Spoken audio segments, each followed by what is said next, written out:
feedback. That's always helpful. So, all right. So it's my pleasure now to introduce Sister Kathleen Del Monte. She's a Benedictine sister at the St. Scholastica Monastery in Duluth. And as I mentioned, she serves as the Vice President for Mission Integration. So she assists students, staff, faculty, the board, and administration in understanding and appreciating our Catholic Benedictine legacy, its impact, and the mission and identity of the college. And of course, the responsibility of each member to strive to live out the Benedictine values in their daily lives. So prior to entering the monastery, Sister Kathleen served as a policy analyst with the Florida legislature. So now I'm going to turn it over to Sister Kathleen. Thank you so much, Lisa. Can everybody hear me okay? Thumbs up? Okay, great. So thank you all for being here. It's wonderful to be together this morning. Of course, it'd be great to be in person, but technology allows us to be together in this way, and so that's a good thing. So as you know, the college draws on our rich legacy from the Rule of Benedict and over 1,500 years of lived tradition of the Benedictines. And there are many values embedded in the rule. And of these, of course, the college has chosen to focus on 5, right? Hospitality, stewardship, community, respect, and love of learning. So each year we choose one of these 5 core values, and we kind of try and break it open. We ponder it, consider, discuss, and celebrate it. And so this year, as it happened, the value of the year is community, which certainly seems especially relevant in these times, doesn't it? So you may be familiar with some of the examples of what we mean at the college when we talk about community. For example, sharing the responsibility to create and support the kind of community that we want to be part of. Creating a climate which promotes a sense of community. I think of that as the common weal, the good of the whole, while at the same time valuing the uniqueness of and supporting the growth of the individual, and manifesting an ability to adapt to circumstances without compromising our own deeply held values. So what about Saint Benedict? What did community mean to Saint Benedict? Well, Benedict, who himself lived through some very, very difficult times, was all about community. He wrote the rule as a guide for living well, and I would say with integrity, this thing that we call community. In chapter 72 of his rule, for example, he says, community members are not to pursue what they judge better for themselves, but rather what they judge better for someone else. So for Saint Benedict, all learning, all growth, all pain, all hardship, all joy happen within the context of community, within the context of relationship. This is how we not only survive, but thrive. Now, it might seem a bit odd for me to be speaking of thriving, given the past 15 months that we've all been living through.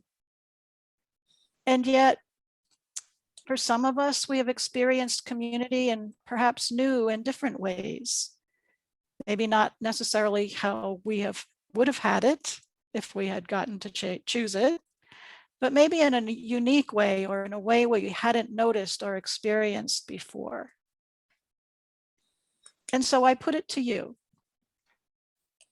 What does community mean to you in this moment, in this time? What do you think of when you hear me say the word community? What does community mean to you in this moment, in this time where you are right now? How have you experienced community these past many months? And what are some learnings about community that you might like to take with you into the future? Maybe something new you've learned, or perhaps a hidden or unexpected gift or treasure. So we'll be moving into breakout rooms in just a moment. And I invite you to reflect on these questions together. We'll have about 20 minutes in the breakout rooms, and we'll send out a message at the top of your screen. You'll see it when you have about 5 minutes to remain, so you kind of know it's time to start wrapping up. And then we'll gather together again as a large group, and we'll allow a little bit of time if there are things that some of you might like to share with the larger group before we close with a prayer. So I'm just going to repeat those questions again. What does community mean to you in this moment, in this time, right now where you are right here? How have you experienced community over these past many months? And what are some learnings about community that you might want to take with you into the future? Everybody understood. So does anybody have any questions about what we're going to do next? Okay. Lisa, are you ready to send us into breakout rooms? Yes, I am ready. And just All right. so you know, you may receive a question noting join a breakout room, and just say yes, please. Hey, Okay. Shuko, we're just talking about you. Oh,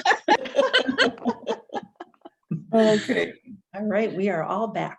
All right, wonderful. Well, welcome back, everybody. I hope that was a good experience for you. Yes, there, very much so. Great, good. So, you know, nobody has to share anything that they don't want to share, but we have a few minutes. So, you know, is there anybody who would like to share their thoughts about what community means to them in this moment, or maybe how it's changed, or maybe something new or different you experienced about community, or that you realized that you hadn't necessarily seen before, let's say pre-COVID? One of the things that we talked about, Sister and others, was that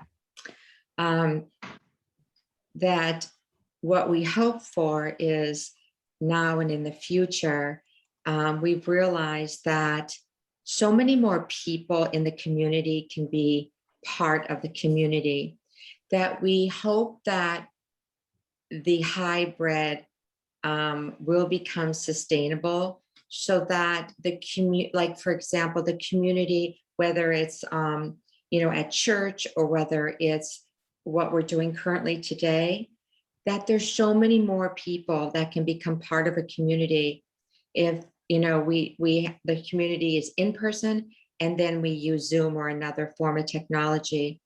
That I hope that inclusiveness broadens, you know, the purpose for others that they just otherwise are not able to drive, or whatever the reason, to reach to and to be able to contribute and add value.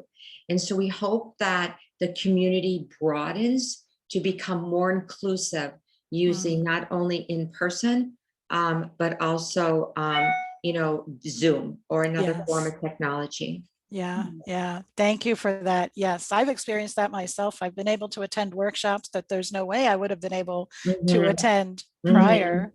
And we discovered that when we shifted our faculty staff retreat on calling, which was always an in-person event, but we couldn't do it in person, we shifted it to online, and we realized, you know, there are some faculty and staff that will never, for a variety of reasons, never be able to come to an in-person retreat. Can we do maybe one in person and one online, or something like that? So thank you so much for that, Marianne. Yeah. What else?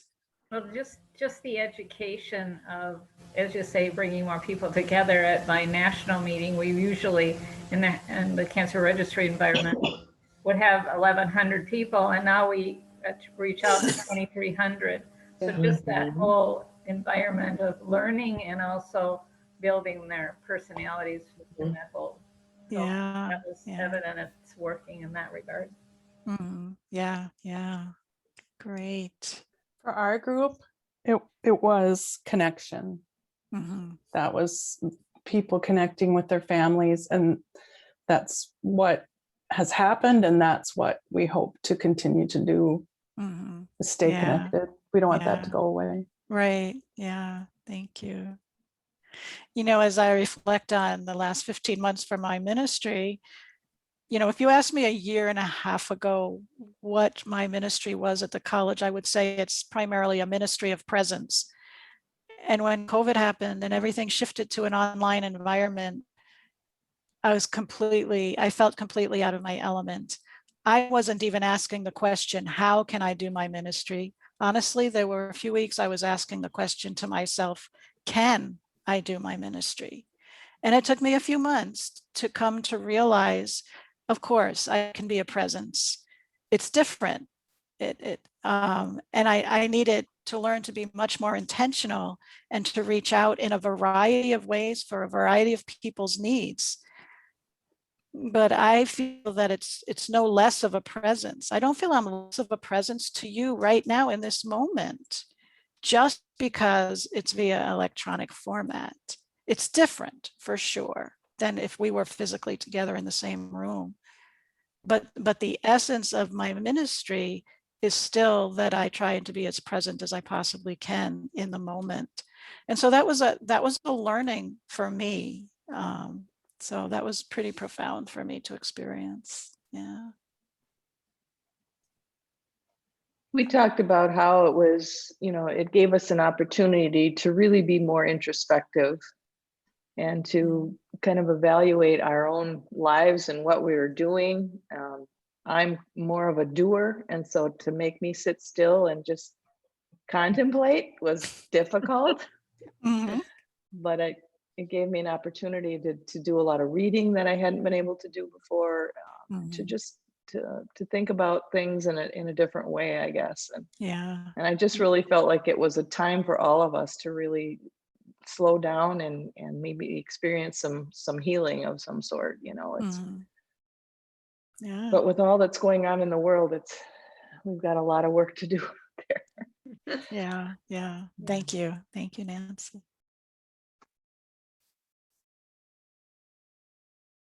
Other final thoughts? I'm aware of the time, so I want to be respectful of your time.